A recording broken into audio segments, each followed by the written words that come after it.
balut challenge we did. Oh yeah. Yeah.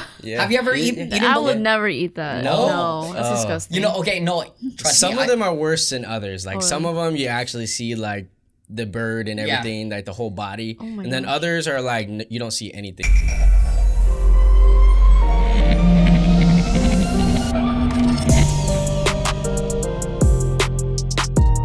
What is good, guys? It's your boy Corey. It's your boy John. And welcome back to the Artistry Drop, where we feature stories from today's rising artists. Guys, we finally have our first dancer guest today. Super excited to have her here. Our guest today is from Las Vegas. She has been dancing for over 14 years. She strives to pursue her dream as an artist by traveling and sharing her creative passion with others. Guys, please welcome Rhency Mangabay. Let's go. Rhency in the house. Rhency in the house. Finally got another dancer. Yes, it's our first one. So we're super excited to have you on the show. We also know this is your first podcast. Yeah. Are you excited? I am excited. Okay, great. Are you nervous? A little bit. My hands are sweating. No need to be nervous or anything. We're gonna have fun on the show. So it's going to be a good one. And, I'm excited to kind of get to know you as a dancer and, your career path. Mm-hmm. So let's introduce the drink of the day. All right. The drink of the day, as you can see, is a little extra today. We have the Malibu watermelon mojito. Of course, I had to throw my own twist. I feel like every drink I put my own personal twist to it. So I put some mint leaves, of course, and diced up some lemon and lime wedges, and then some watermelon chunks, and then I muddled all of it so you could get really that watermelon juice. Poured some simple syrup, and then some Malibu, watermelon Malibu, and then mix it all up. Poured it on top, and then topped it off with a little bit of soda water and or club soda, I would say, and then garnished it with a little. My shit looks fucking full. Like, why is it so full? It's so full because there's so much shit in there. Like I cut up lime wedges or watermelon wedges and mint leaves, and and then I cut a little bit of watermelon on the side. Like it looks clean though. The presentation is on fire, and I didn't realize this, but John has actually been adding more shots to my specific drink than anybody else on the show, and I don't understand why. I mean, because we all know we're a little alcoholic. I mean, what can I say? It takes him a little bit more, Yeah, I do drink a little bit, so I have, I can handle it, I mean, today we have the same shots. Okay, that's good. It's good to know, Yes. So I'm excited to try this one, and I'm glad, we're trying new drinks every single episode. Yes, but sir. Like I said on the last episode, we got to go back to that Shirley Temple. Okay, I'll bring it on next week. Rachel wants to try the Shirley Temple. Oh, shit. Okay. So you got to make that soon. Yeah, okay. All right, let's cheers to the show. All right. Cheers. Cheers. Oh, shit, it's dripping. dripping. Yeah, it's a lot. It's a lot. Oh, shit. Oh, it's God. Oh, God. Okay, I might have to drink hella because I don't want the equipment to... My bad, I filled it up way too much.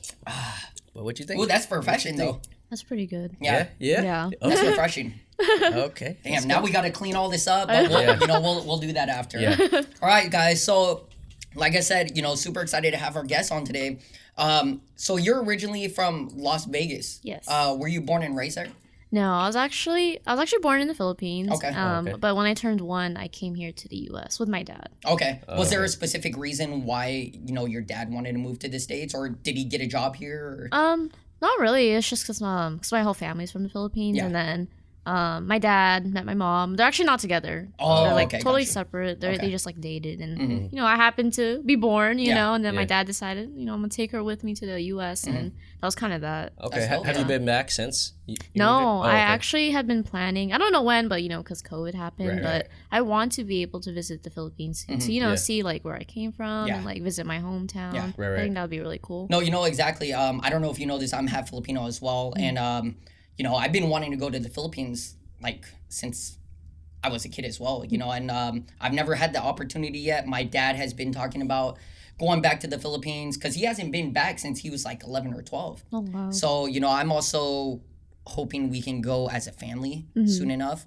But yeah, I want to see where my dad grew up. I want to see, everything that's in the countryside. Where are you originally from in the Philippines? Or your parents? I know that I'm from like this like city or area called like San Fernando. Okay. Like Pampanga, I don't know, something like that. Yeah, okay. It's I don't know. Yeah, Damn, I'm not Filipino, but everybody tells me I look Filipino, and I low key like feel Filipino because I grew up like in Seattle. There's a lot of Filipinos there, so I actually know more Tagalog than my own language, which is Laos. Yeah, and so yeah.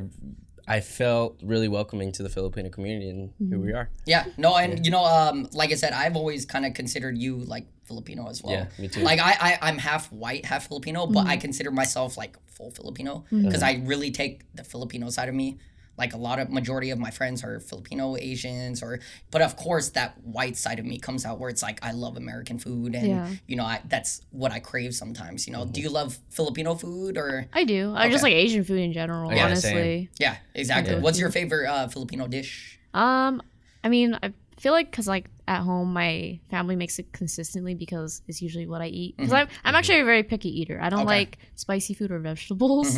So at home, honestly, they just make like adobo or sinigang. Yeah, and stuff like that. No, that's the fire dishes. Like honestly, like when it comes to sinigang, like it's taken me a while to develop a love for it because I don't know. It's because I love sour stuff, right? But it's like the taste and the sourness of sinigang is like I don't know. The soup's bomb. Yeah, bro, I love everything. I love sinigang. I love pancit. I love fucking adobo. But do you love dinuguan? Yes, I love dinuguan. Oh, yeah, the dark one and the light one. Oh, see, you okay. didn't even know. Yeah, no, I didn't even know. I knew that much. Yeah, I didn't know you actually tried it before because you know a lot of people and I'm sure you know that too. Like dinuguan, like. A lot of people avoid trying to eat it once they find out what it is. Yeah. What was your reaction then once you found out what it was? I've, Lao people like have some weird shit too. But yeah, when I ate it, I was like, oh, this shit good. I didn't know what it was, but I ate it and then they told me, I was like, oh, okay. Yeah. You're like, oh, it's all good. Yeah, like, I love this shit. As long as it tastes good, I'm good. Yeah. No, I remember my first time, my reaction to eating dinuguan, I was like, I ate it because they were like, oh, try it. I was like, okay, I'll try it.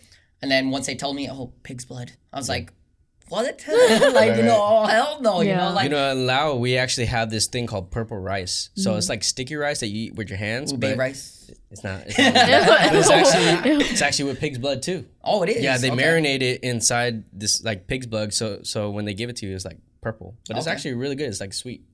It's kind of weird. I mean, I might have to try it. Do you remember the what was the Balut challenge we did? Oh yeah. Yeah. Have you ever eaten Balut? I would never eat that. No, that's disgusting. Okay, no.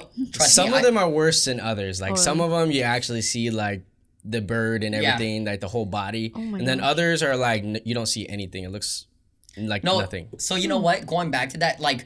We did a video years ago. I think it was like 2017. We did like a Balut challenge video. I never released it. I don't know why, but I guess I never released it. But we ate it, and it was my first time trying it. I would never do it again either. But I think it was good.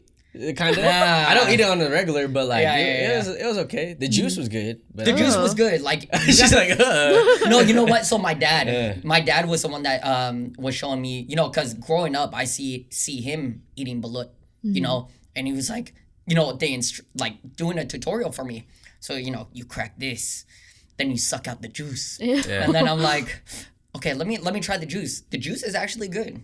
Yeah, the juice is good. Yeah. It is good. Like I think it's also the saltiness or whatever it is. Salty and sweet, yeah. Yes, but yeah, like I remember when we did it and we cracked it open and we saw that little baby chicken there. I know. Playing with it a little. Oh God. I feel fucked up for that. Yeah, that was you. Yeah, that was me. That was you. I looked back at that video when I was about to edit it, and I was like, I don't know. You might get some controversy. Yeah, I might get some controversy. So I think that's probably one reason why I didn't release it either. I can see that. Yeah. Did your like dad show you? They showed me what it looks like, but I just could not eat that. The way it looked, it was, I don't know, the way something looks presentation wise and everything, kind of like. It already offsets like if I even want to eat it or not, Yeah. Is that how you are with food? Yeah. Like in like general, is like if it doesn't look good, you won't try it? Yeah, and then also like I'm a texture person too, so it's like. So what about like sushi? Do you like? I don't like sushi. Oh, Really? I don't like sushi. Oh. I will Wow. like when my friends go out to get sushi because obviously they want to go get that because everyone loves sushi. Yeah. But Yeah. whenever I go, I usually just get like baked rolls. That's my only thing I can eat.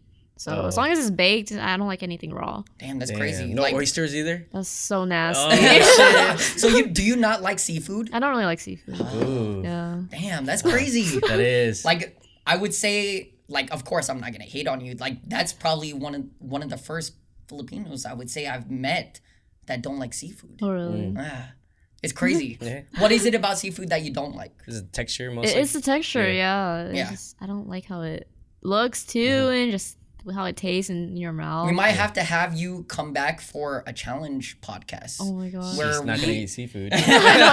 where it is gonna be seafood. Oh god. Would you be down for something like that? I mean, shoot, why not? not? I mean, I'll be by the trash, you know? It's the content, right? Yeah.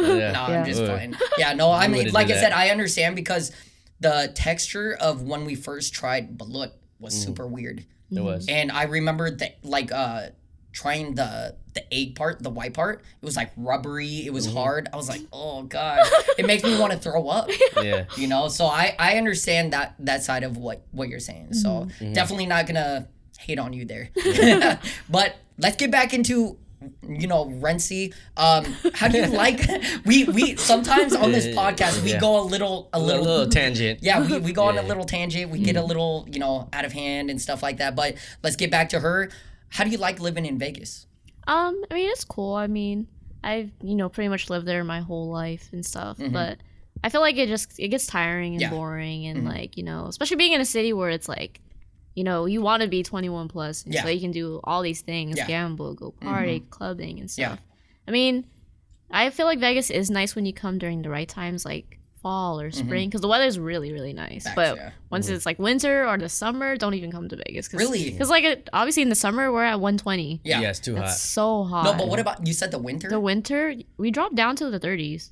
It's really, really cold. I mean, yeah. I guess for us that's normal because we're from Seattle. Seattle. Yeah. So it's like, like 30s to 40s is kind of normal for us. I thought you were saying like wintertime, it's like hot as well. Oh, no. That's what I thought you were getting at. So no, I mean honestly, I've been to Vegas multiple times for just vacations and stuff. So somewhere around September, October, I feel it's like perfect. It's perfect. Yeah, it's like perfect, like somewhere around like 50, 60 degrees or something like that. I remember going there in July. Oh my God.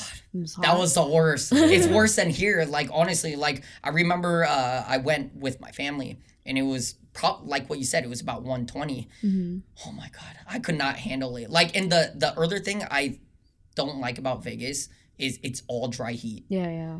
Damn, like that shit burns as hell. I like because I used to shave my head before. So when I went on vacation over there when I was younger, go back home in Seattle, my head's all red and shit, and then it's just peeling. And all. Yeah, Because he can't tan. He just. I just burn. Yeah, That's you what burn. what happens. What happens to like white people and stuff like that. So like no, like, and I remember too, like just seeing all the like flakes and shit. yeah, the flakes, and I was like, oh God, this is so disgusting. So Damn. I would have to wear a hat just to hide it, So that's probably the only thing I would say I hate about Vegas is like going there in the summertime, and I've definitely learned my, my lesson from that.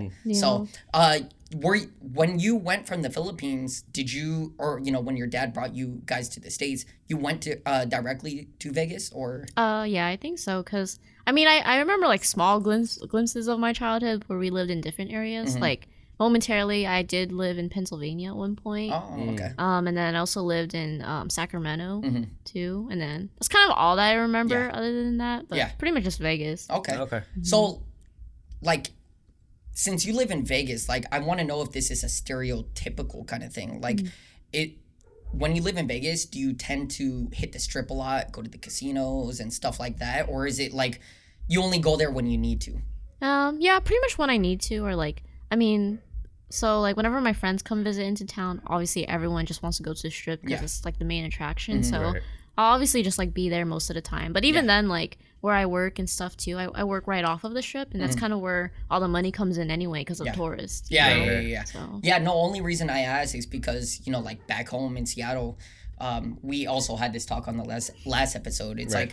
like, majority of tourists go to, you know, Seattle Center, see the Space Needle. Space Needle, That's, yeah. you know, like Starbucks and the original Starbucks and all that. So it's like for us that have grown up, born in Seattle, it's like we don't go there as much either. Right. You know, it's more just a tourist attraction. And then also, you know, being here in LA, when I would come down here for vacations, I would, you know, usually go to Venice. It was one of my favorite spots to always go to when coming down for vacation.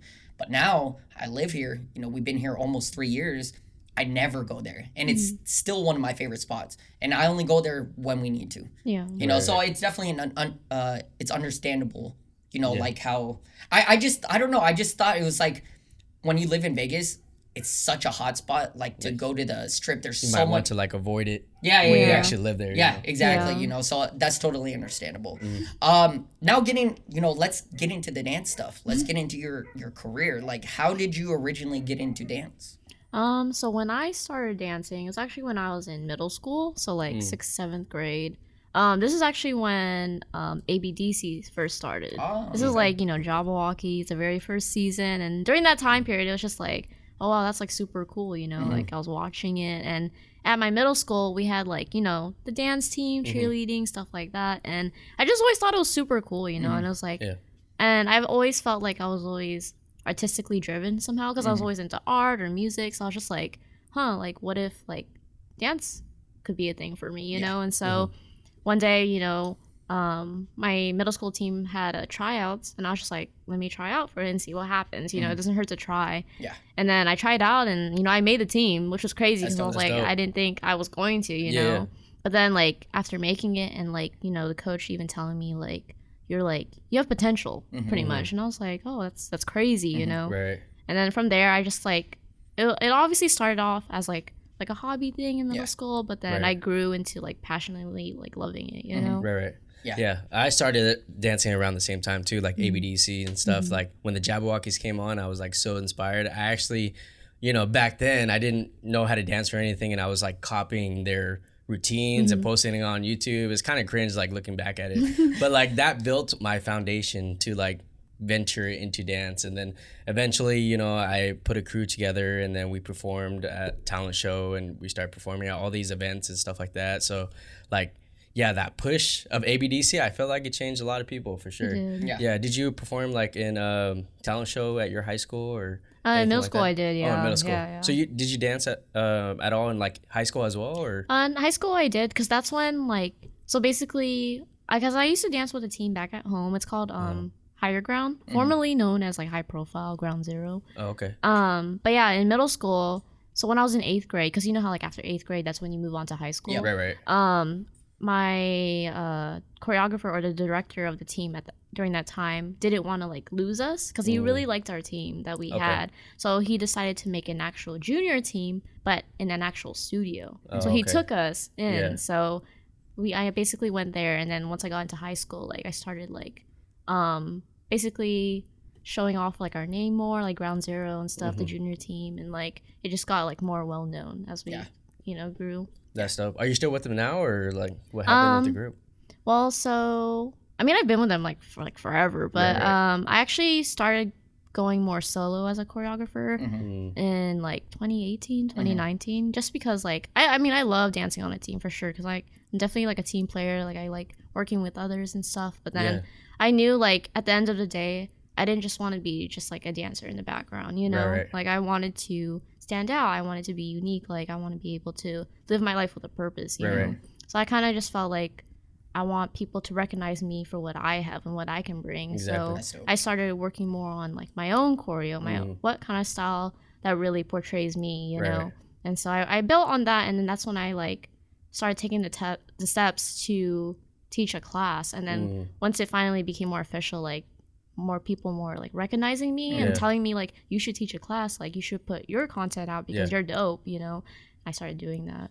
We interrupt this episode with a word from our sponsor. Are you looking for a way to energize for the day? We got a product that will do just that. Introducing Gamer Subs. Gamer Subs is a keto-friendly, zero-calorie, zero-sugar-based energy drink that introduces nootropics to sharpen focus and increase reaction time. Gamer Subs is also organic caffeine-based that will maximize energy and endurance. To make it easier, each scoop used is 100 milligrams so you don't go over your daily limit. Each tub of Gamer Subs contains 100 servings. Gamer Subs also provides caffeine-free tubs for those that just want their daily vitamin dose without the need for caffeine. Not only do they have energy drinks, they also have dope merch, such as these waifu cups, t-shirts, and hoodies, and much more. Are you ready to energize with Gamer Subs? Use our code Artistry Drop on their website and receive a 10% off discount. Hey, now back to the show. That's what's up. Yeah, like for me, like I definitely feel being with the group and then going solo as well, because back in high school, you know, I was with like 2 different dance crews that I put together, and like no matter how much like effort I put into the crew, like it wasn't the same. It wasn't like reciprocated. Yeah. And like I was like doing all the mixes, doing all the choreo, you know, forming all the meetings and all this stuff, and reaching out to brands, you know, trying to find performances and stuff like that. But for them, like they didn't even want to show up to practice, and I was doing all this work. So eventually, like it got tiring for me, because I was basically like carrying the crew. And at one point I was just like, you know what, I'm doing way too much. If you guys are not giving me like at least half, then what's the point? Like I feel like I'm just nagging them at that point. So you know, we broke up, and then I really started like going out to battles, and I went more of the freestyle route, and you know, started battling, judging, emceeing, throwing events and stuff like that. And then here we are now. Hey, that's fire. I mean, you know, for me, I wish I really got into like more involved with dance, because I mean, for me, growing up as a kid, MJ, obviously, you know this, like I idolize Michael Jackson, you know, so it's like growing up as a kid, I would watch his, you know, live performances. I would try to mimic his moves and stuff like that. And that kind of translated into me, like in high school, in middle school, like I was doing like b-boying here and there, and you know, I would learn choreography from one of my friends. Like he wasn't a dancer, choreographer type of thing, but he loved dance as well. But and then he would like try to make up moves and stuff. So I was like, CJ was into doing that stuff. So I was like, you know, this is fun, because I've always, you know, had a respect for dancers as well, and I've always loved the art of dance. It's just for me, I can't see myself as like a dancer, like what you do, or you know what you do. It's just, it is cool seeing, you know, like the art, the movement that you guys can do with just your body, you know. And I wish I would have, you know, kind of went with that a little bit more, especially when I was younger, because I think, you know, after watching MJ doing all that stuff, I definitely could have, you know, moved forward with it. It's just like I couldn't see myself doing it anymore. I mean, I feel like in high school too, everybody's trying to figure out what they're good at and what they like and what they don't like. So there's phases, right? Like you went through your dance phase, you know, I went through like a photography phase that I didn't think about, you know, taking seriously. I was like all into dance, and then I took a few like videography classes and stuff like that, but you know, it was just like slight work, and so I didn't think anything of it. But then, you know, that shit like, of course, like added on to what you were already doing, and then look at us now. I mean, we out here now. So, you know, going back to, you know, like you talked about being a, you know, turning into a choreographer from dance and stuff like that. As a choreographer, have you taught people that are just getting into dance now? Like they're fresh, like they've never done steps in their life or anything like that. Yeah, I feel like that comes hand with when I do teach like my pop-up classes or workshops and stuff, because I do get a lot of people that are like fresh and like beginners, and my class is mainly intermediate to advanced, but I do get those dancers who are just starting, but at the end of the day, I'm glad that they come, because my classes are super like fun. It's more of like the vibe, you know.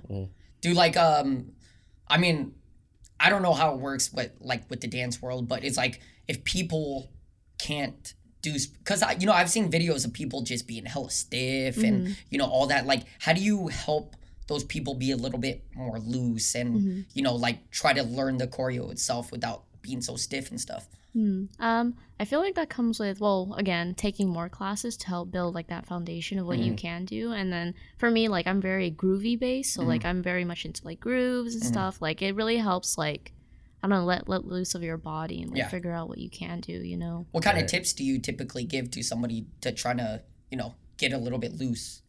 Honestly, I mean, I just feel like it kind of just starts with like dancing in your room, honestly. Yeah, because I do that all the time, and like really just dancing and just like doing whatever you want, because it really comes from like freestyling too, you know, and just figuring out what you can do, and just like I don't know, just when I dance, like I just try to picture myself visually outside and see how I look on you know, from someone else's point of view, and like see what I could like give off, you know. No, that's dope. So you know, when it comes to choreography, like how do you choose the song, like which song you want to actually choreograph?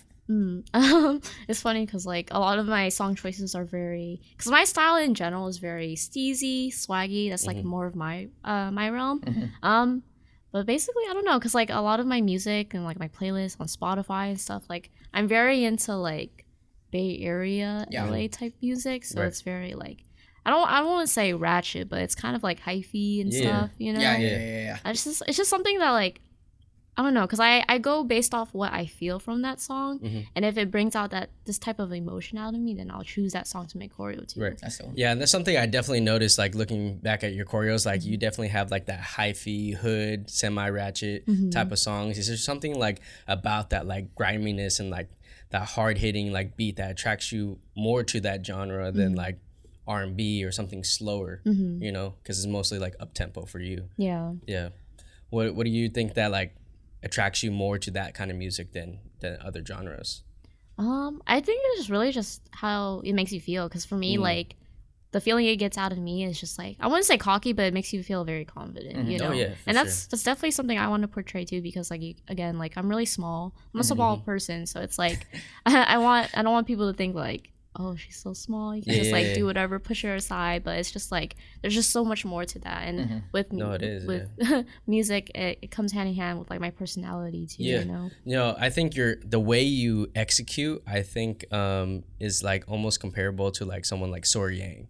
You know, she's very small and timid, but like her movements are so big and hard. Do you know who Sori Yang? Okay, I'm like, damn, that should go hard. Like you wouldn't expect that, like looking at her, you know. And I think that's definitely comparable to someone like you know, you're small, you're short, but like when you go off, you go off, you know. So definitely like, so coming from a dancer, I've noticed a lot of like choreo heads have a difficult time in like freestyling, and vice versa. Like a lot of freestylers, like especially for me, like I find it hard to like take classes and do choreo. Would you say that's the same for you as well? Yeah, I feel like, I mean, even to this day, like I still struggle with like freestyling, which is it's just crazy, because like I feel like if you can freestyle, well, if you can make choreo, then you can freestyle, you know. Right. But it's definitely hard, because I don't know, because especially with freestyling, it's just like you're right there in that moment, and then you're just gonna like kind of live through it, you know. Right. But I don't know, I get very pressured a little bit when I'm in like a freestyle session or circle and stuff like that. Yeah, it's intimidating for sure. It like is. and then like, you know, they're in a circle, they're in a cipher, and you go, everybody's watching you. I know. Yeah, it is a lot. So when I make choreo, you know, I'm a freestyler, so like I freestyle and then I just kind of like remember the moves. So what's like your process like, coming from somebody who's not a freestyler, you know, who took choreo classes? Like, do you go like step by step, or like do you kind of freestyle too and then remember your moves? Probably like a little bit of freestyling. Usually like my thought process on making choreo would be like, I'll be like sitting in my room or something, and then I'll listen to the music over and over, and then I usually like to just sit and envision it first, because I can already see it in my head, and then I'll get up and I'll start doing it. That's dope, because like of course, like sometimes, I mean, as freestylers, I feel like we envision it, but it never turns out like how we envision it. We just like go with the flow, and you know, it is what it is. You know, the music speaks to us. And I noticed when it comes to your choreo, it's very groovy. You have like a lot of sauce. Like, do you start with the groove first and then build on top of that? Or like what's your process like when making a choreo? I think as of lately, it's been like starting with the groove, just because like, I don't know, I don't always want to start off like hard hitting right away or something, because it's like, it's too much, you know, because you want to be able to have like moments in your choreo, you know, you're like up and the build down, up, the climax, and those moments where like it stands out, you know. Yeah, no, I could definitely see that. That's dope. How long does it usually take you to actually come up with the choreo? I feel like it depends on how much I really like the song. If I really, really like that song, I could literally make that choreo like within like an hour or two. Oh, damn, that's but crazy. if it's something like I'm like, I kind of like it, but I'm still choosing other options, then it might take me like a day or two. Yeah. Oh, damn. But it's still relatively, it doesn't take me that long. Like for example, like I'm teaching tomorrow actually at Snow Globe, so it's like the choreo I have for my class tomorrow. I actually made it like almost a month ago, so it's like it's kind of like ready, but I just been like tweaking it here and there. So do you keep like things like in the back, like you have choreos that you come up with and you just kind of let it sit for now, and then when you're ready to like teach it, you teach it? Yeah. Okay. Basically like archive it a little bit. Yeah. That's dope though.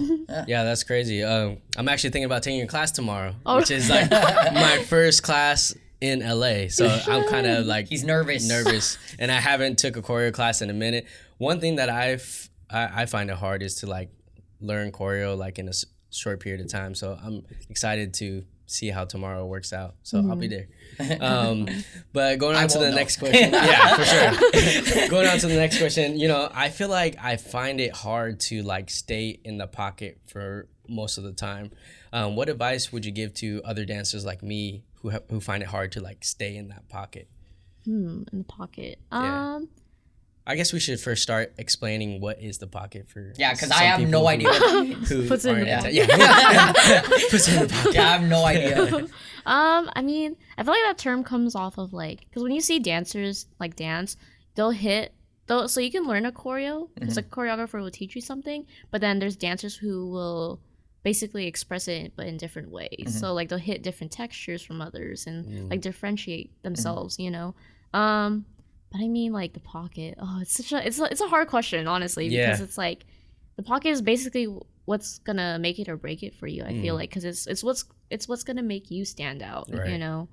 But I feel like if you're trying to figure it out, I mean, honestly, you just gotta be confident about it. Even if you mess up, like just do it, you know. Right. Yeah, because the pocket, it's lightly said, but like it's really hard for sure. And I noticed that especially for like people who are beginning, you know, it's hard for people to discover that pocket and what that pocket is for them. You know, a lot of people like take choreo and they just like mimic it, but they don't understand that the pocket is what's gonna make you stand out and look unique, like you just said. And then so going on to my next question, coming from somebody who mostly freestyles, like I said before, like I find it hard to learn choreo in such a short period of time, and we'll definitely see how tomorrow goes. But like, what advice would you give to people like me, for dancers like me, who would find it difficult to learn something in a short period of time? I noticed like taking classes, like some people like mark it first, like at like 20%, and then they gradually add more energy. Would you say that would be like an efficient like strategy to go about it? Yeah, definitely like taking class, and then a lot of people mark it. I mark it too, and like until like you feel more ready or set within like going full out for the choreo. But yeah, it's just, I don't know. I just feel like taking more class helps a lot though. Yeah. Because like you don't even have to go take a class physically. I mean, there's like Steezy now, you know. Right. You can just take class at home, you know. Just like, or even just look up a video and just like learn a routine. Even if it's like an 8 count or 2, like it'll still like challenge your brain, you know. Right. So yeah, back in Seattle, I forgot what year it was, but it was like almost like 8 years ago probably. ML Studio, or Movement Lifestyle, came out and did a workshop in Seattle, and it was like 7 of the big choreo heads, and that was my first class ever. And coming from somebody who like danced all the time but was a freestyler, like I thought I was ready, but I was not ready. And my legs were like shaking, and it was like locking and shit. I'm like, damn, I can't take like 6 classes back to back. Like I had the endurance for it, but my body was like, no, because, and then also like I found it hard to learn the moves, because coming from a freestyler, like, and watching these choreo heads, like I know I could do the move, but I wasn't marking. So like I was trying to go all out from the beginning. Yeah. And that was like the struggle of like learning the next move when I haven't perfected the other move. And of course with the professionals, like they were moving fast, and I was like, man, I can't keep up. Yeah. And then eventually at the end of the day, I was like, damn, wasn't ready. Just so I understand like what the pocket means, because I mean, you know, I know it's a couple questions ago. I didn't want to interrupt you guys, but so pretty much being in the pocket means your own style. Is that what it means? Or In a sense. Yeah, in a sense, yeah. I think, when it comes to a lot of choreo heads, like someone, for instance, like Jay Blaze, I think he stays in the pocket. He choreographs, with Josh, with Chris Brown and stuff like that. So like a lot of their grooves, like even though like they're doing different moves, like the groove like is the same. It has the same bounce to it. So I feel like that's like, for me, like that's what the pocket is. Like it's staying in that groove like the whole time you're doing something, and that groove is gonna of course, like everybody has their own originality to that groove, but like also like staying close, even though you're like extending your arms in different ways, like that's like what the pocket is. So it's like everybody has their own kind of groove or own kind of pocket. Right. Your own kind of sauce. Yeah. It's kind of like a sauce type. No, that makes sense. I mean, that's I mean, of course, knowing what I know with filmmaking and stuff like that, it's like, and we've talked about this, every director or every videographer has their signature, and how they portray that signature is how they get well known and why people want to work with them. Would you say that's almost like the same kind of thing? Or? Yeah, it is kind of the same. Would you think so? Yeah. Okay. I would say it's the same. Okay. Yeah. Now I have a better understanding. Now you know what the pocket is. Now I do know. Appreciate the little tutorials. So, outside of choreography,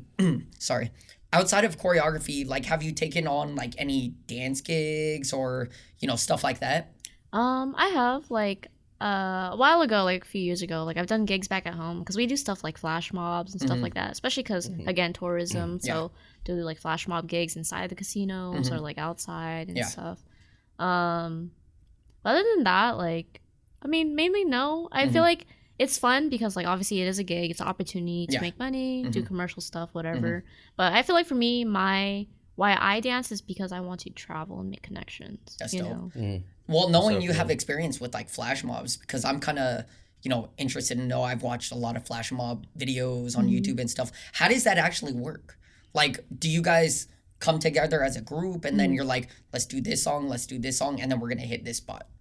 Yeah, I mean, we have our rehearsals like usual, and then like we'll have like group A, B, and C or whatever, and then whatever part of the verse of the song that we're doing, they'll come in and stuff, and then the day of the flash mob gig, like we'll like look like normal people hanging around and stuff, and like we'll just cue the first group, and then from there we just like tag along. Yeah. Is it kind of weird sometimes? It is. I guess it's like a little awkward because like people around are like, what are they doing? Yeah.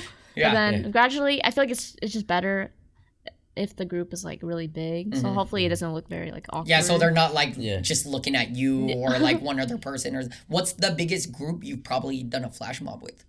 I think the biggest one I did was it was a really long time ago, but it was like this gig. It's at the Mandalay Bay.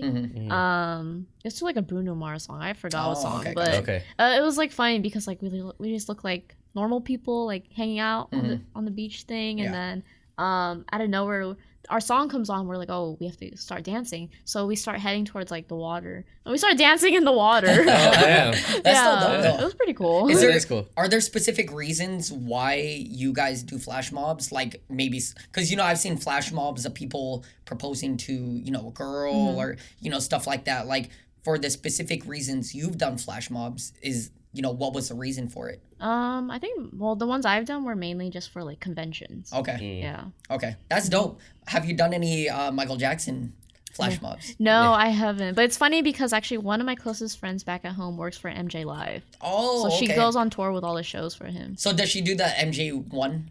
Yeah, it's very similar to that. Yeah. Okay, I might have seen that because I know there was a travel. Well, I watched it back home in Seattle. There was they had I think it was the Les Twins. Yeah. Okay, yeah, they had like the Les Twins in that tour. I remember seeing them in Seattle and stuff like that. I don't know if it's the same exact thing, but so knowing you teach classes, like, do you prefer of course you kind of answered it, but we just got to know a little bit more.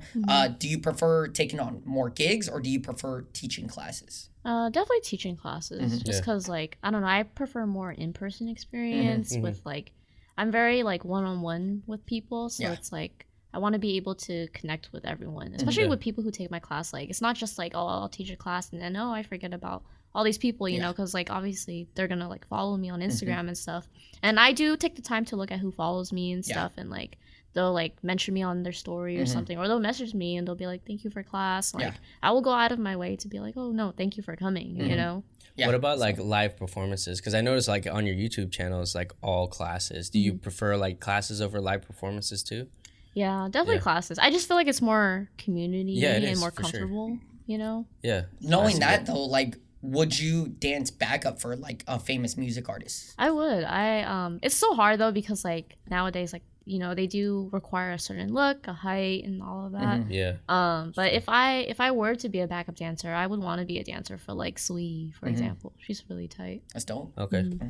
So you mentioned, you know, you used to be part of a dance crew, but are you a part of like any crews right now, or are you just like strictly like independent? Strictly independent, yeah. Okay. Because I left like a couple of years ago, and literally like the last performance I did was like, I think it was our World of Dance one. Okay. That was like my last one I did. Do you miss like being in a big group setting?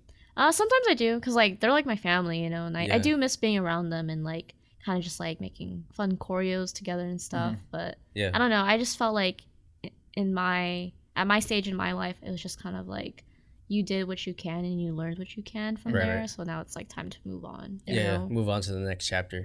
Yeah, so we definitely know you're a big choreo like influencer in it as well, but like have you entered like any battles? I have not. No. But you've been to like battles, like events, right? Oh yeah, I have. Okay, yes. and like ciphers and stuff like that, but like not actually entered a battle. Yeah. Is it something that like you're kind of scared about doing, or like it's not came across your mind at all? I'm definitely, you know, a little scared about it. I feel like one day I would want to push myself into that, like at least once, just to, you know, try it out and see. But I'm still definitely working on that. That's why it comes like from like freestyling. I want to be able to become more comfortable with that, you know? Yeah. No, I see that. No, that's dope. Who have, when it comes to dancing, like who has been your biggest inspirations? I think mine was always, so me growing up, my two biggest inspirations was, one of them was her name is Ria Hata. She's from Japan. Oh yeah. Oh my gosh, she's like literally the queen of swag. Literally. Yeah. She knows Chris Brown and all that, yeah. And then my second one was Melvin Tim Tim. Oh, Melvin Tim, of course. Yeah, I've seen that guy. So growing up, those have been pretty much like your two biggest inspirations. That makes sense because Melvin's like hard hitting. He has some grooves, but not really too groovy. And then Rihata is like super groovy, all swag, like nothing but swag. Like she sets the trend, and it's crazy every time I watch her. Yeah, that's dope. You know, I've noticed you've been coming to LA a lot to teach. Like, have you thought about moving to LA at all? I am. I'm actually in the process of moving to LA. Nice. Fingers crossed that it'll happen soon, because I've already figured out like my roommate situation. I'm gonna live with roommates, obviously. Where I'm gonna live, and then it's just about like financially saving up more, and then just fingers crossed that when I do move out here, like I can get a job ASAP, because you know right now here is kind of high. So yeah. No, you know what?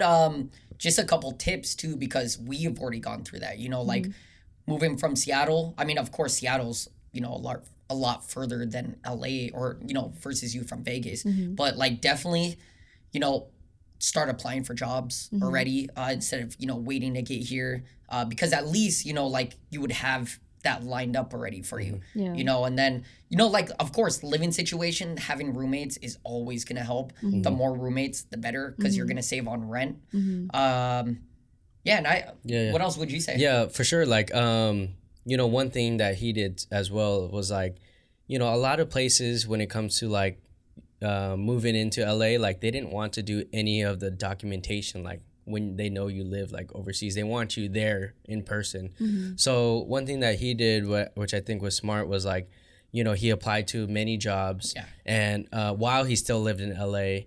In Seattle. Or in Seattle. In Seattle. The drink is getting to me. While he still lived in Seattle. And when he got the interview, he actually flew down for the interview, and he used a LA address. So because when they see like so many like applicants, like they're gonna choose somebody who's already like here, because they want somebody at ASAP, right?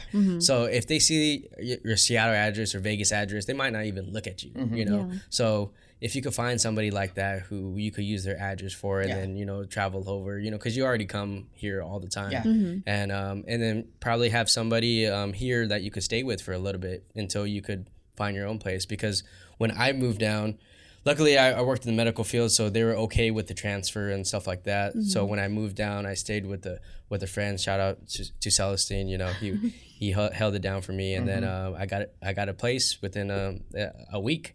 Yeah. So it worked out. So yeah, definitely like planning it out and I mean, the fact that you already know people down here too, it's gonna make it easier for you. So I mean, I'm sure that's who you might be living with anyways. But you know, for us, it's like it was hard because living in Seattle, trying to find a place down here when we don't know anybody at all. You know, I had a lot of network already. Like before moving down here, I was connecting with a lot of LA people. Right. You know, and a majority of the people that we know today is just from that networking, you know. So that helped out a lot. But that didn't help out whatsoever of us finding apartments. It was so hard.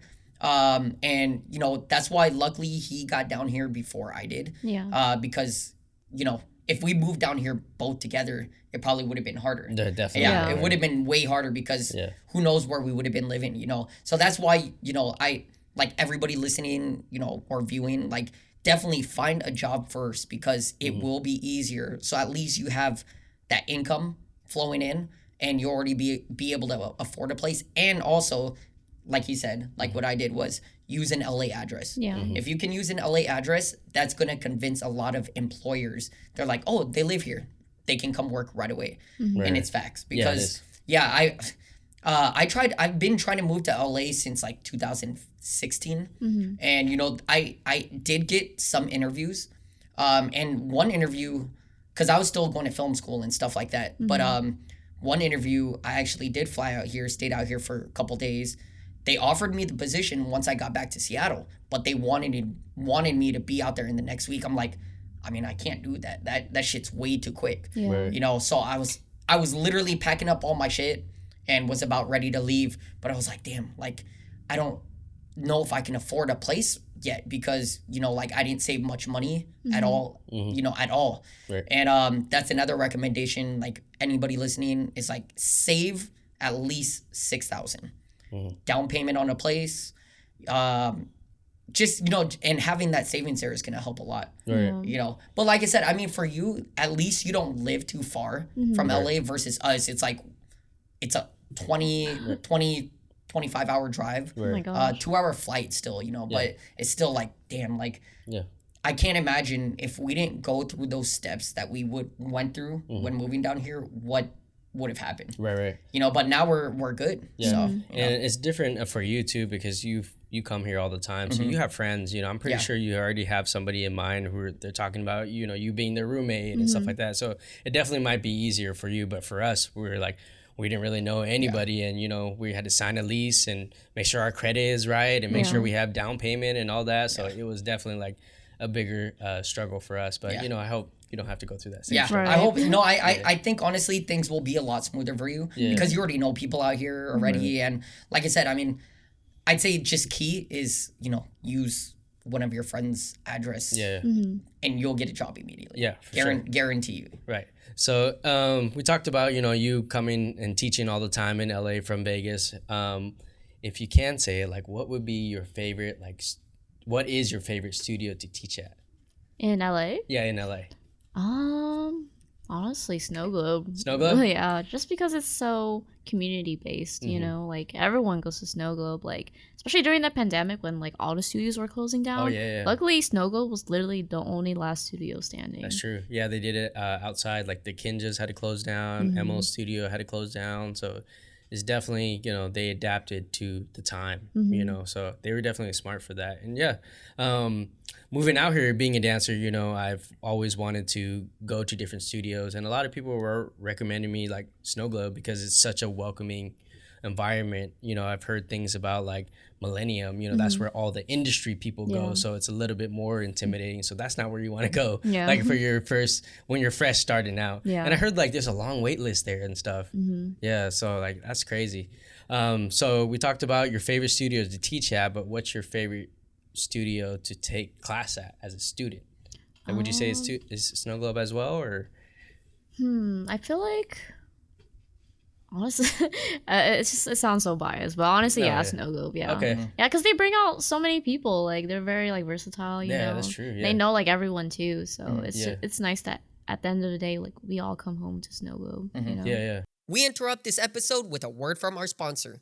Are you a gamer and looking to amp up your gaming setup? Then we've got an amazing gaming brand for you. Tilted Nation strives to get their customers involved with their development process of new products in order to establish a personal connection and not to mention truly optimized products for the gaming community.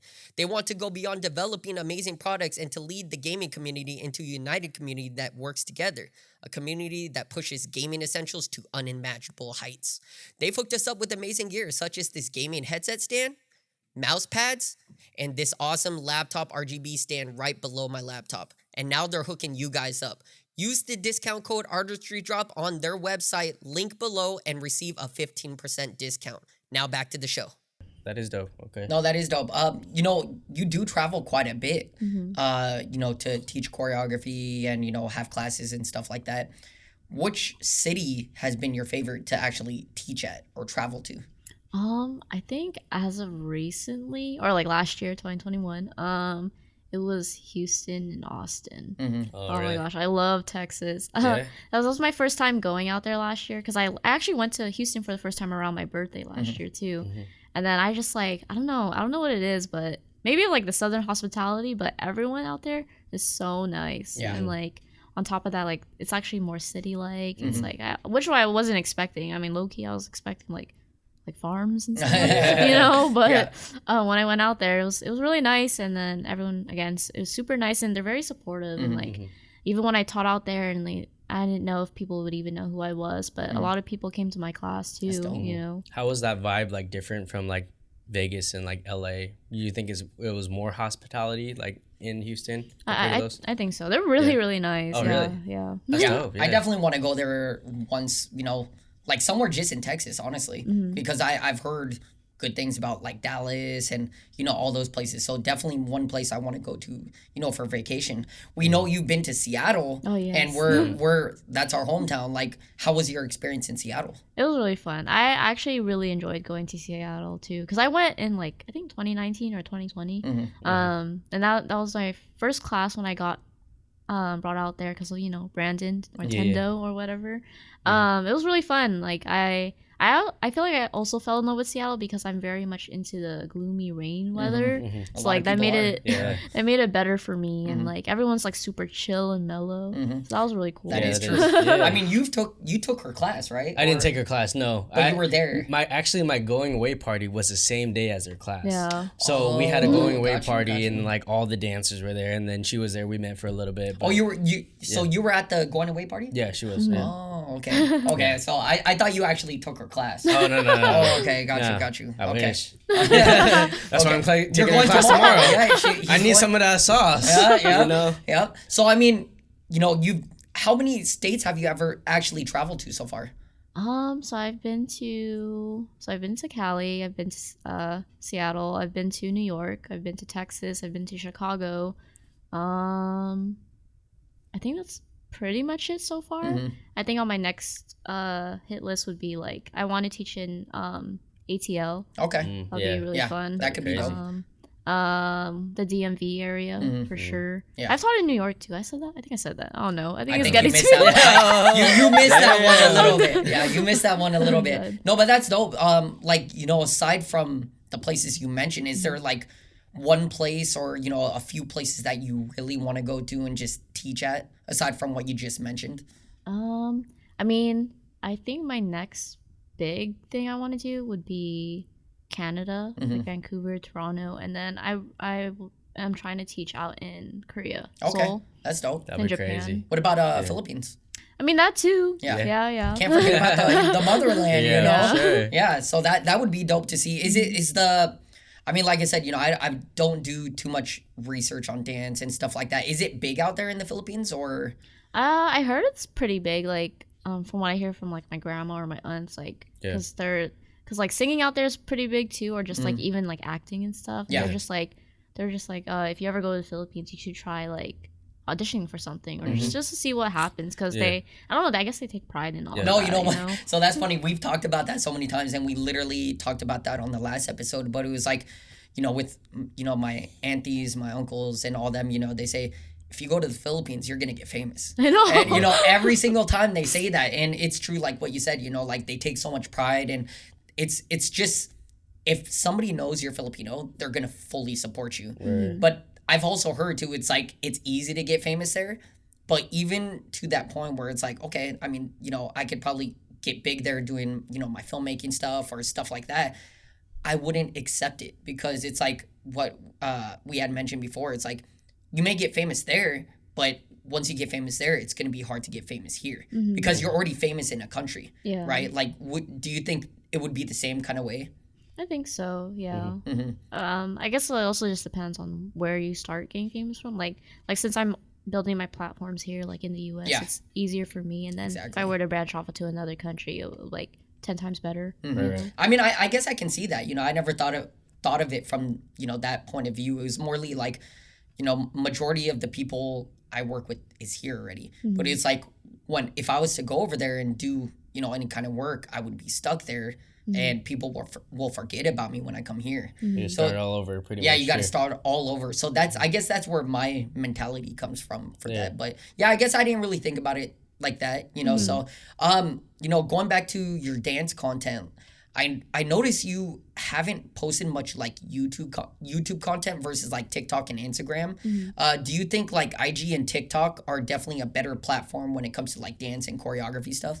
Yeah, I think so. At least in our generation or like modern days, Instagram and TikTok is what's I guess blowing up right now. Because on YouTube, I'll like post like here and there like of my classes and stuff, but just for me to look at and look back on later. And sometimes it's funny though because like I'll post on my YouTube and like it'll get like 50K views. Like one of my videos has 50K views. And I'm just like, oh, what the heck, you know? But I just stay on Instagram and TikTok just because that's mainly what everyone's on. Yeah. If there wasn't a TikTok, would you only stick on Instagram or would you also go back to YouTube? Probably Instagram because that's literally where a lot of my like teaching opportunities have come from, and it's kind of like where everyone reaches me at. Yeah, that's crazy because like I definitely I started on YouTube, so it's like like doing my whole social media, uploading videos and stuff like that, and then of course, so I started YouTube I think 2009. So YouTube started in like 2006 or something. Instagram wasn't around or anything like that. He's very old. No, so I'm just saying I love YouTube as the platform, where especially as a filmmaker, it's like I'm able to post content there, but it is sad knowing that YouTube is sort of dying. Yeah. I don't know if you'll agree with me, but it has been dying because you have these social media platforms now where it's like you got Instagram, they have a specific algorithm, but TikTok's algorithm is crazy because everybody can literally get famous on TikTok. Oh yeah, for sure. Right. But I feel like also YouTube as a dancer is harder because before, like, I grew up with Brian Puso's, Ian Eastwood, where they really paved the way for dancers on YouTube and doing, little skits, storyboarding, really telling a story. But like, from somebody who's like starting out as a dancer on YouTube, it's harder because we have copyright. Yeah, that's true. Copyright is so big because imagine you put so much work into this song.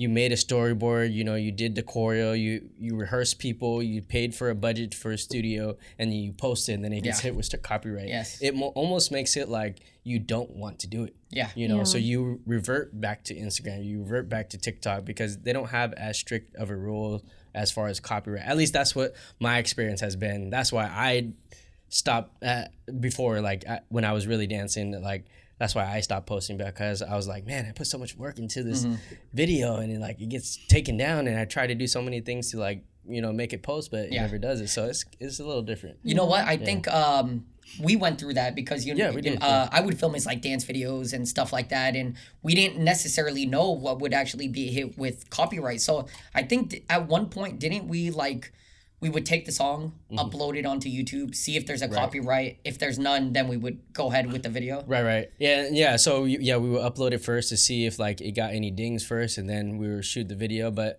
honestly, like those were like freestyles. Those were easy. But like when it comes to choreo, like not all songs that you test like that way is gonna resonate with you as a dancer. What if the song that you really like is gonna be hit with copyright? Then you can't even post it. So IG and TikTok, I feel like is where it's at for dancers. Have you dealt with like copyright strikes on YouTube with like some of the songs you choreograph at all?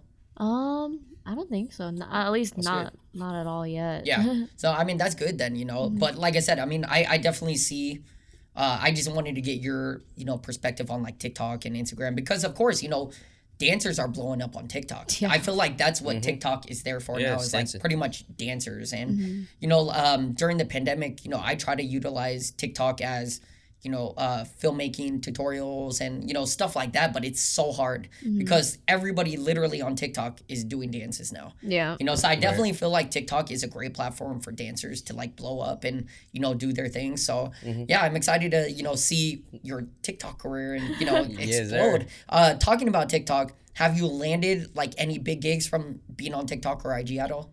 I would feel like, well, with TikTok, which I feel like a lot of, I guess, verified users, if you want to call it, like end up following me and they'll like message me, and then like I'll end up meeting them in person because a lot of people are from like LA. Yeah. So that's like another reason why I come out here often is because then I could like meet up with these people and then we can work on like a collaboration or something, stuff like that. No, that's dope. Like, has there been any big like artists or creators or anybody that you've worked with or you want to start working with? Big creators. Let's see. I'm trying to think because I've danced with so many people that my head's like. I mean, I feel like a very underrated artist. If you guys know him, his name is Vinny West. I dance to a lot of his songs, and then, which is crazy because like we follow each other now and stuff, and then like he'll reach out to me, and if he's like working on a song, he'll show it to me first, and then he'll let me like release the choreo, and then it'll like blow up a little bit, and then PLO, like my last piece I just made, PLO reached out to me too, which was pretty cool. That's dope. Yeah, no, that is dope. And like I said, social media, that's what social media is all about. It's like connecting other creators, and you just never know who's going to reach out to you or who you're going to work with, in the meantime. So that is dope. I want to get into your outfits. Like, your outfits are fire. No, definitely, and I like all the videos that you do shoot. Like, where do you tend to get your inspiration for like some of the outfits you do in like, your choreography videos or teach? Does it come from hip hop culture in general, or is like, where do you get your inspiration for some of the fits you come up with? Yeah, definitely hip hop culture. Because I'm very into like streetwear, so a little bit of like vintage. Because like any of like the shops I go to, whether it's at home or in LA, like I'll hit up like vintage streetwear shops, and then I'm like into supporting like local brands too. So like if you guys heard of like Monday Suck or New Studios or whatever, I don't know. Or at the end of the day, I just get something that I know that will look good on me. Just because like I do care about how I look to an extent, especially as a dancer and a choreographer. So I want to be able to like portray this image for people. Yeah. No, that makes sense. What is your favorite like streetwear brand? I mean, let's see. I don't want to be basic and say like Supreme or like Bape and stuff. They're cool too because I do look at that. And then if you guys have heard of like Hidden, it's from New York. No, I've never. There's a brand called Hidden. Okay. What else? There's also Vanzy the Pink, if you know him. No. You know him? Oh my gosh, yeah. And then New Studios, and then there's also this other brand called Acne Studios. It's a lot of like underrated stuff that most people wouldn't know, but a lot of people really know about. And it's better that way, honestly, because I feel like when you rock things nobody's ever seen, it's like, oh shit, where did they get that? That's pretty fire, Right. I mean, even for me, I have you heard of Second Street? No. Okay, so Second Street is like a secondhand, streetwear. It's almost like a thrift shop, but for like for more hype branded shit. Yeah, and that's where I usually go because like they have some good ass, shirt, like dope oversized shirts or hoodies. Like and Stussy, they have Bape at discounted price. But they even had brands that I picked up I've never heard of. I was like, this shit is fire. I'm just going to cop this just because it looks dope. Yeah. So kind of learning, where you get your inspiration from. Yeah, and speaking of underground brands, like our hats. Oh yeah, Antonio, our boy Antonio. Faith and Dreams. Yeah, he's coming out.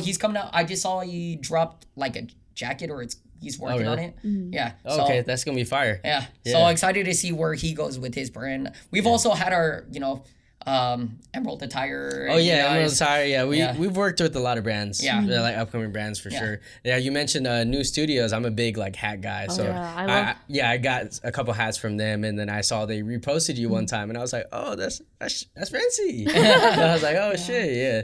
So you could definitely like rock the swag for sure. Yeah. I really like trucker hats. They're just really comfortable. You know what? Like, so this is the thing is, I've never been a hat person either. And, you know, it was like the fitted hats people would wear. I used to rock those when I was a kid, but other than that, like, I stopped wearing hats because I just didn't like how they looked on me. And then when our boy, like, Antonio, like, gave us these hats, I was like, damn, it actually doesn't look too bad. So I was like, ever since then, like, I need to get more trucker hats because I've been rocking this hat forever. And of course, got to support our boy, but it's like, I like trucker hats and how they look on me. So it's like, I'm trying to find new, you know, brands and stuff like that. For trucker hats, I love not only the shape of it, but like the air ventilation. Because with snapbacks or like fitted, like it gets hot, bro. Especially when we're dancing and shit like that. Like it gets hot. So having something that has, you know, a back that's like aerated is like is dope. And it's comfortable. It's not like super tight on your head, you know, and stuff like that. So like facts. I like it a lot. So before, you know, we end this podcast, we got to get into what is your biggest dream as like a dancer or choreographer? I think mine would be, I mean, other than like dancing for like being a backup dancer for an artist, I think my dream is actually what I'm currently living through now, which is to travel and teach. That's always been my biggest thing because, you know, someday I know I won't be able to like dance anymore. And I kind of just want to be able to like live with a purpose, you know, like I think my purpose as I'm growing older and kind of like learning through life is I just want to be able to meet all these people to like through my connections and be able to bring something into their life, whether that's like through dance or like something else artistically driven. But at the end of the day, as long as I'm able to like inspire someone, I feel like that's kind of like my dream goal, you know? Damn, we need some claps for that one. That was Let's go. That was a good ass explanation. We asked what her dream was. She's like, I'm living it. Yeah, no, and that's why I was gonna mention, you know, it's dope that you already mentioned like you're living your dream. You know, I feel like for me, I've already achieved one of my dreams, and it was to move out here. Like, I'd say moving to LA was definitely one of the biggest dreams I had, and he knows this. And, you know, finally accomplishing it and doing a lot of shit out here, it makes me want to work even harder. Yeah. You know, because of what we got going on with the podcast, people loving the show, people wanting to come on. It's like, when you hear that from people, it's like, damn, it makes you want to work harder. Yeah, and, you know, and I'm sure it's the same with you. It's like people love taking your class, and the amount of people that come to your class, you're like, wow, this is a lot of people. Like, it makes me want to keep teaching. Yeah. You know, so it's dope seeing how all of us have like a different perspective when it comes to like dreams, goals, and stuff like that. So let's give a clap to all of us. Let's go. Out here trying to get our dreams and goals, you know, so we are out here. You know, our podcast is all about inspiration. What advice would you give to somebody that is, you know, trying to become a dancer or a choreographer? I feel like if it's just something you're passionate about and you're like kind of scared, I just think it's all about taking risk and like going for it, you know? I don't know. I feel like I'm very like much of a go-getter, so I just feel like at the end of the day, it doesn't really matter if you fail because at least you can say you tried, you know? So it's just, I feel like if you want to do it, just do it, you know? Just don't always be about the talk. Like, just be an action-oriented person. That's dope. Yeah. Are there any shout-outs you'd like to give to our viewers out there or anybody out there? Man, I'm trying to think. I mean, honestly, I'm just like really appreciative of like everyone that has been supporting me on this journey as a dancer and a choreographer, and like all my close friends. Like, obviously, if they watch this, they know who they are. You know, like I love all my friends, and I'm glad that at the end of the day, like they're the ones I can like go to. You know? Yeah. And where can people find you on social media? I mean, you can find me on Instagram or TikTok. It's Rhency J. But yeah, other than that, that's really all I use. So if you want to reach out to me, you can reach out to me on there. And we will link all of her social media accounts, guys, in the description below. But Rhency, thank you again for coming on the show. It's definitely fun having you as our first dancer.